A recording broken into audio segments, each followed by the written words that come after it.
Hello, beloved. Yes. Good morning, good afternoon, good whatever you're experiencing at your neck of the wood. Today we want to look into the life of Jesus Christ and his disciple. In other words, Jesus' disciple and their history, the life of Christ's disciple. My name is Juan Blaswell, and as usual, we do many research and many things. Today we are looking at the behavior pattern and of Christ's disciple. It is an eloquent testimony to the charm and righteousness of Jesus Christ's earthly life. Although he repeatedly dashed to pieces the hopes of his apostles and teared to shed every ambition for personal exaltation, only one disciple deserted him.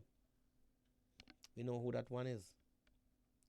The apostle learned from Jesus about the kingdom of heaven, and Jesus learned them, or teach them rather, much heaven, and Jesus learned much from them, things about the kingdom of men, human nature as it lives in Urantia, that is called earth, from the Greek mythology, Urantia, and on the other evolutionary world of time and space. Those 12 men represented many different types of human nature, and they had not been made alike by schooling. Many of these Galilean fishermen carry heavy strain of gentle blood as a result of the forcible conversion of the Gentile population of Galilee 100 years previously. By the way, we should never make the mistake of regarding the apostle as being altogether ignorant and unlearned. All of them except the Alphaeus twin, James and Judas, were graduates of the synagogue school, having been thoroughly trained in the Hebrew scripture and in much of the current knowledge of that day. In other words, what I'm saying right here, James and Judas were the only two who didn't go to university. 7 of them were graduates of the Capernaum synagogue school, and there were no better Jewish school in Galilee at the time. I said 7 of them were graduates of the Capernaum school, synagogue, and there were no better Jewish school in Galilee at the time. When your record referred to those messengers of the kingdom as being ignorant and unlearned, it was intended to convey the idea that they were laymen unlearned in the lore of the rabbis and untainted in the method of rabbinical interpretation of the scriptures. They were lacking in so-called higher education in modern times. They would certainly be considered uneducated and in some circles of society even uncultured.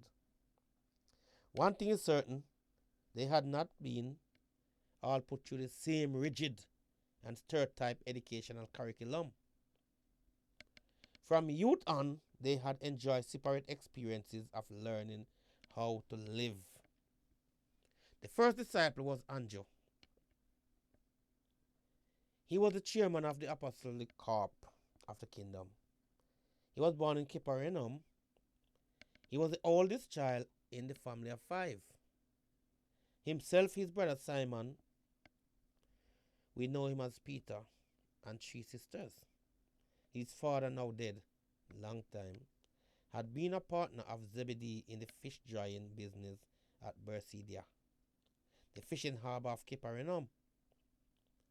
At the time when he was called to be an apostle, Andrew was unmarried, but made his home with his married brother, Simon Peter. In other words, Andrew lived with Peter and Peter's wife. Both were fishermen and partners of James and John, the son of Zebedee. In AD 26, this was the year he was chosen as an apostle. Andrew was only 33 years old, a full year older than Jesus, and the oldest of the apostles. He sprung from an excellent line of ancestors and was the most cunning of the 12, most smartest of the 12, except in his skill of talking wasn't so good. His oratory was not such a good thing for him. He was the peer of his associate in almost every imaginable ability. Jesus never gave Andrew a nickname, a brotherly title.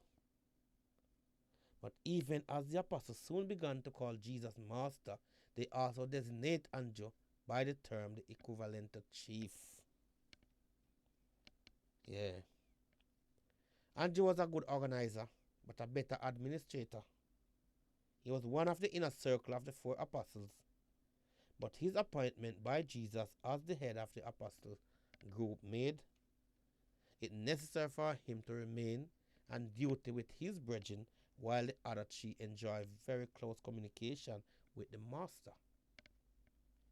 To the very end, Andrew remained dean of the apostolic corporation.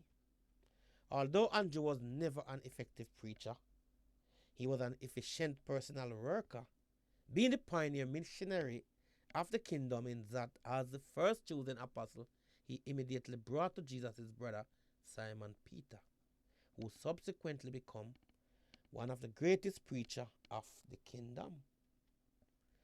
Andrew was the chief supporter of Jesus' policy of utilizing the program of personal work as a means of chaining the 12 as messengers of the kingdom. Whether Jesus privately taught the apostle or preached to the multitude, Andrew was usually knowledgeable with what was going on. He was an understanding executive and an efficient administrator. He rendered a point of decision on every matter brought to his notice unless he deemed the problem to be beyond the domain of his authority, in which event he would take it straight to Jesus. When the latter persecution finally scattered the apostles from Jerusalem, Andrew journeyed through Armenia, Asia Minor, and Macedonia, and after bringing many thousand into the kingdom, was finally apprehended and crucified in Pantre in Armenia. It was 2 full days before this robust man expired on the cross, and throughout these tragic hours, he continued effectively to proclaim the glad tidings of the salvation of the kingdom of heaven. We're speaking about Andrew right here. Andrew and Peter were very unlike in character and temperament, but it must be recorded everlastingly to their credit that they got along splendidly. Andrew was never jealous of Peter's oratorical ability. Not often will an older man of Andrew's type be observed exerting such a profound influence over a younger and talented brother. Andrew and Peter never seemed to be in the least jealous of each other's abilities or achievements. Late on the evening of the day of Pentecost, that story is located in Acts chapter 2, when largely throughout the energetic and inspiring preaching of Peter, 2,000 souls were added to the kingdom. Andrew said to his brother, "I could not do that, but I'm glad I have a brother who could." Peter replied, "And but for your bringing me to the master, and by your steadfastness keeping me with him, I should not have been here to do this." Andrew and Peter were the exception to the rules, proving that even brothers can live together peaceably and work together effectively. After Pentecost, Peter was famous, but it never irritated the older Andrew to spend the rest of his life being introduced as Simon Peter's brother. Of all the apostles, Andrew was the best judge of men. He knew that trouble was brewing in the heart rather of Judas Iscariot, even when none of the others suspect that anything was wrong with their treasurers. But he told none of them his fear. Andrew's great service to the kingdom was in advising Peter, James, and John concerning the choice of the first missionary who were sent out to proclaim the gospel, and also in counseling these early leaders about the organization of the administrative affair of the kingdom. Andrew had a great gift for discovering the hidden resources, talent of young people. Now, Andrew, brother Simon Peter, which Jesus called the rock. Peter was a fluent speaker, eloquent and dramatic. He was also a natural and inspirational leader of men, a quick thinker, but not deep reasoner. He asked many questions, more than all the other apostles put together. And while the majority of all these questions were good and relevant, many of them were thoughtless and foolish. Peter did not have a deep mind, but he knew his mind fairly well. He was therefore a man of quick decision and sudden action, while others talked in their astonishment at seeing Jesus on the beach. Peter jumped and swam ashore to meet the master. You know the story? The one trait which Peter most admired in Jesus was his supernal tenderness. Peter never grew weary of contemplating Jesus' forbearance. He never forgot the lesson about forgiving wrongdoers, not only 7 times, but 70 times 7. He thought much about this impression of the Master's forgiving character. During those dark and dismal days, immediately following his thoughtless and unintended denial of Jesus in the high priest's courtyard. Very soon after Jesus' ascension of high, Andrew began the writing of a personal record of many of the saying and doing of the departed master. After Andrew's death, other copies of his private record were made and circulated freely among the early teachers of the Christian church. These informal notes of Andrew's were subsequently edited, amended, altered, and added to until they made up a fairy tale consecutive narrative of the Master's life on earth. The last of these few altered and amended copies was destroyed by fire at Alexandria about 100 years after the original was written by the first choosing of the 12 apostles. Andrew was a man of clear insight, logical thought, and firm decision, whose great strength of character consisted in his superb stability. His temperamental handicap was his lack of enthusiasm. He many times failed to encourage his associate by juridious condemnation. And this reticence to praise the word, the accomplishment of his friend, grew out of his abhorrence of flattery and insincerity. Andrew was one of those all-round, even-temper, self-made, and successful men of modest affair. Every one of the apostles loved Jesus, but it remained true that each of the 12 was drawn toward him because of some certain trait of personality which made a special appeal to the individual apostle. Andrew admired Jesus because of his consistent sincerity, his unaffected dignity. When men once knew Jesus, they were possessed with the urge to share him with their friends. They really wanted all the world to know him. That's good news after all. When Simon joined the apostle, he was 30 years of age. He was married, had 3 children, and lived in Bethsaida, near Capernaum. His brother Andrew and his wife, mother, lived with him. Both Peter and Andrew were fishers' partner of the son of Zebedee.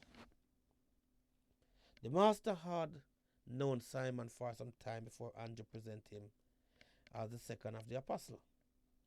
When Jesus gave Simon the name Peter, he did it with a smile. It was to be a sort of nickname. Simon was well known to all his friends as an erratic and impulsive fellow. Chulatter and Jesus did attach a new significant import to his lightly bestowed nickname. All of his friends and associates, and was the cause of this receiving many mild rebuke from his master. The only reason Peter did not get into more trouble because of his thoughtless speaking was that he very early learned to talk over many of his plans and scheme with his brother Andrew before he ventured to make public proposal. Was distressingly vacillating, he would suddenly swing from one extreme to the other. First, he refused to let Jesus wash his feet, and then, on hearing the master's reply, he begged to wash not just his feet but all his body. You know, people nowadays are like that. Oh, Peter said, no, don't wash me. I'm not going to these things. Don't go wash me. And when Jesus said, listen, Peter, if you don't allow me to wash your foot, we cannot be friends. You have no part with me. Peter changed his mind and said, okay, don't just wash my foot, wash my entire body.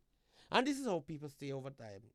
But after all, Jesus knew that Peter's fault were of the head and not of the heart. It was one of the most inexplicable combination of courage and cowardice that ever lived on earth.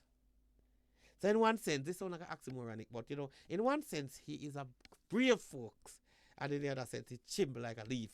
His great strength of character was loyalty, friendship. Peter really and truly loved Jesus, and yet despised his towering strength of devotion. He was so unstable and inconstant that he permitted a servant girl to tease him into denying the Lord and his master.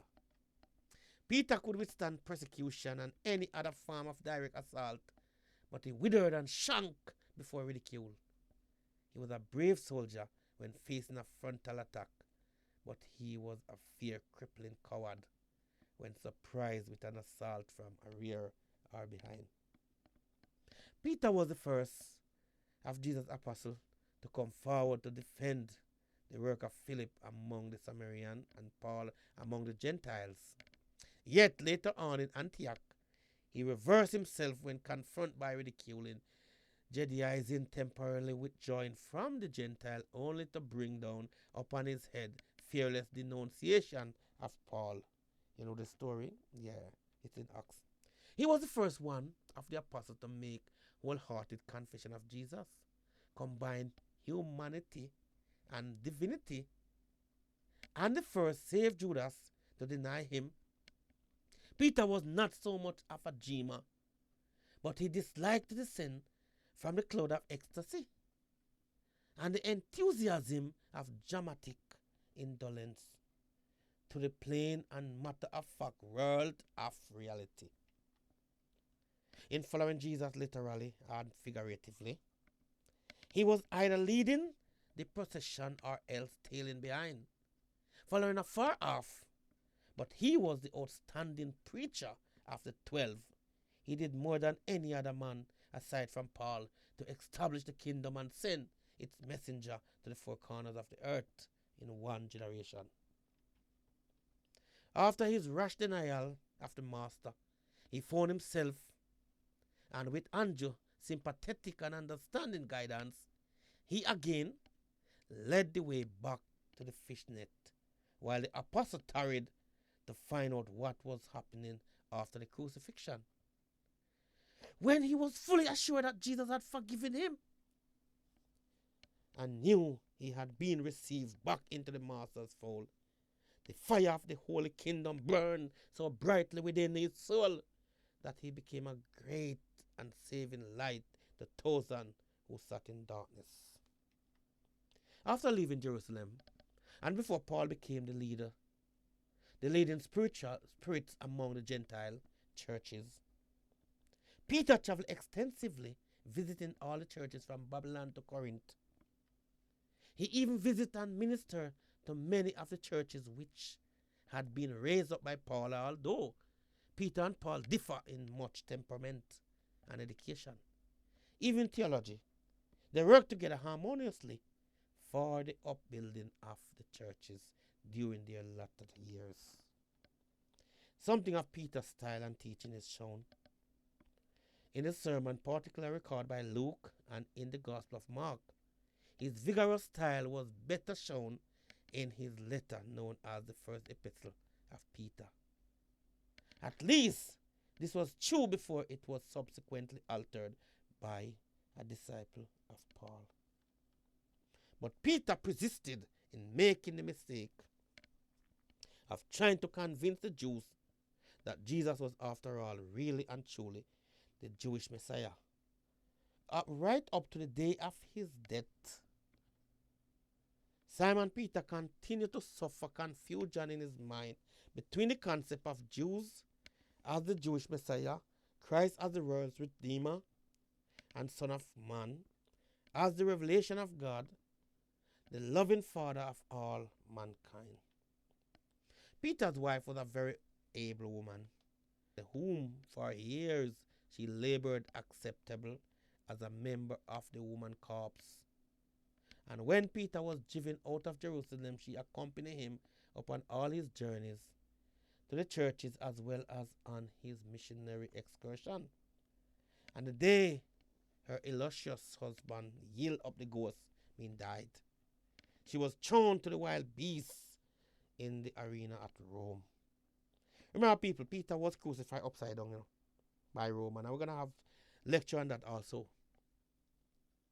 And so, this man Peter, an intimate of Jesus, one of the inner circle, went forth from Jerusalem proclaiming the glad tidings of the kingdom with power and glory until fullness of his ministry had been accomplished. And he regarded himself as the recipient of high honor when his captor informed him that he must die as his master died on the cross, and thus was Peter crucified in Rome.